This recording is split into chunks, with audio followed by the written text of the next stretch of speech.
खबरों में आगे बढ़ेंगे। सूक्ष्म लघु उद्योग केंद्रीय मंत्री और बिहार के पूर्व मुख्यमंत्री जतिन राम मांझी ने प्रधानमंत्री नरेंद्र मोदी के जन्मदिन के अवसर पर उन्हें बधाई दी। मांझी ने प्रधानमंत्री की सराहना करते हुए कहा कि देश को ऐसे प्रधानमंत्री मिला है जो 24 घंटे में से 22 घंटे देश की सेवा में काम करते हैं। मांझी ने कहा कि प्रधानमंत्री मोदी ने देश हित में कई अहम कदम उठाए हैं जिनकी हम सराहना करते हैं। उन्होंने अपना जीवन पूरी तरह से देश की सेवा में समर्पित कर दिया है। मांझी ने ये भी कहा कि प्रधानमंत्री का जन्मदिन विश्वकर्मा पूजा के दिन पड़ता है जो उनके लिए शुभ है। उन्होंने प्रधानमंत्री की लंबी उम्र और अच्छे स्वास्थ्य की कामना करते हुए कहा कि हम उनके और उनके परिवार की सुख शांति की कामना करते हैं।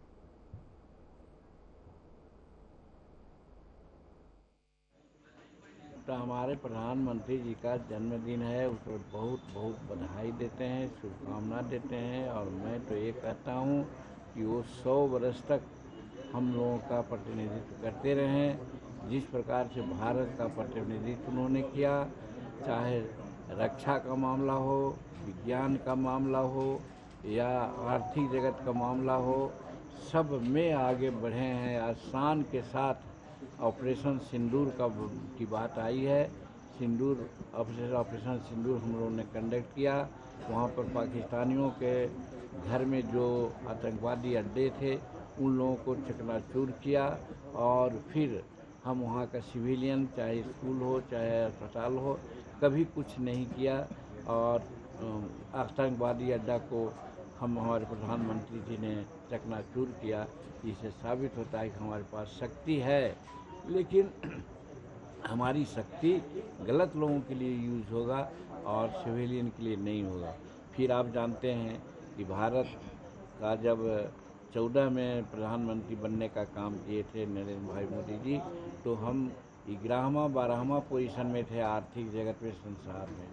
आज हम जापान को पछाड़ करके चौथा श्रेणी में पहुंच गए हैं और 2027 से 30 के बीच में हर हालत में हम तीसरा पोजीशन पर हम आ जाएंगे।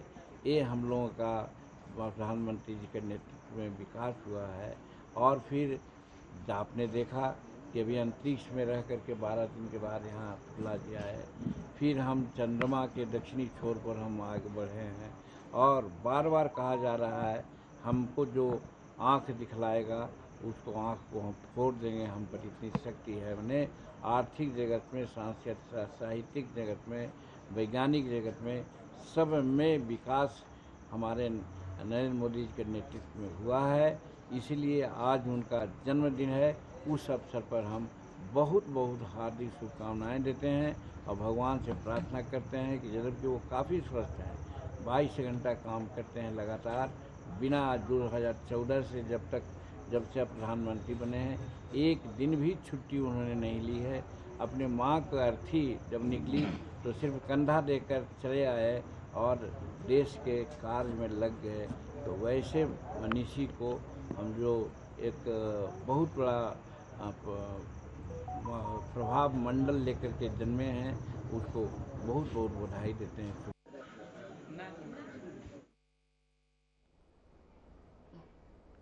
बोधगया में केंद्रीय मंत्री जतिन राम मांझी ने तेजस्वी यादव के बयान पर तीखी प्रतिक्रिया दी। तेजस्वी यादव ने हाल ही में आरोप लगाया था कि बीजेपी ने नीतीश कुमार को हाईजैक कर लिया है। इस पर मांझी ने कहा कि विपक्ष के पास अब कोई मुद्दा नहीं रह गया है और इसीलिए वे बेबुनियादी बातें कर रहे हैं। कि महागठबंधन को इन्होंने कांग्रेस के हाथों में और राहुल गांधी के हाथों में बेच दिया हो, उनके साथ घूमते रहे, हाथ डुलाते रहे। अब जब इनको मुख्यमंत्री डिक्लेयर नहीं किया तो अब अगले यात्रा पर निकल गए। तो मेरा कहने का मतलब है कि इन लोगों के सामने सिर्फ गद्दी और अपना वर्चस्व के अलावा कुछ नहीं है। जबकि यहाँ नीतीश कुमार, आज ही देखा जाए, कल ही देखा जाए, हमारे नरेंद्र मोदी जी आए पूर्णिया में और 40,000 करोड़ का सौगात दे के गए और बिहार का सबसे बड़ा एयरपोर्ट पूर्णिया का और टर्मिनल का उन्होंने उद्घाटन किया। इस तरह से नीतीश कुमार हों या हमारे नरेंद्र मोदी हों, ये विकास का काम कर रहे हैं। अब ये लोग इसी प्रकार से गड़बड़ बात बोल करके समाज के लोगों का ध्यान बंटवारा चाहते हैं, बंटना चाहते हैं, यही प्रयास है। और नहीं तो ये अगर वो कहे हैं इसका तो कोई माने नहीं रखता, कोई तुक नहीं।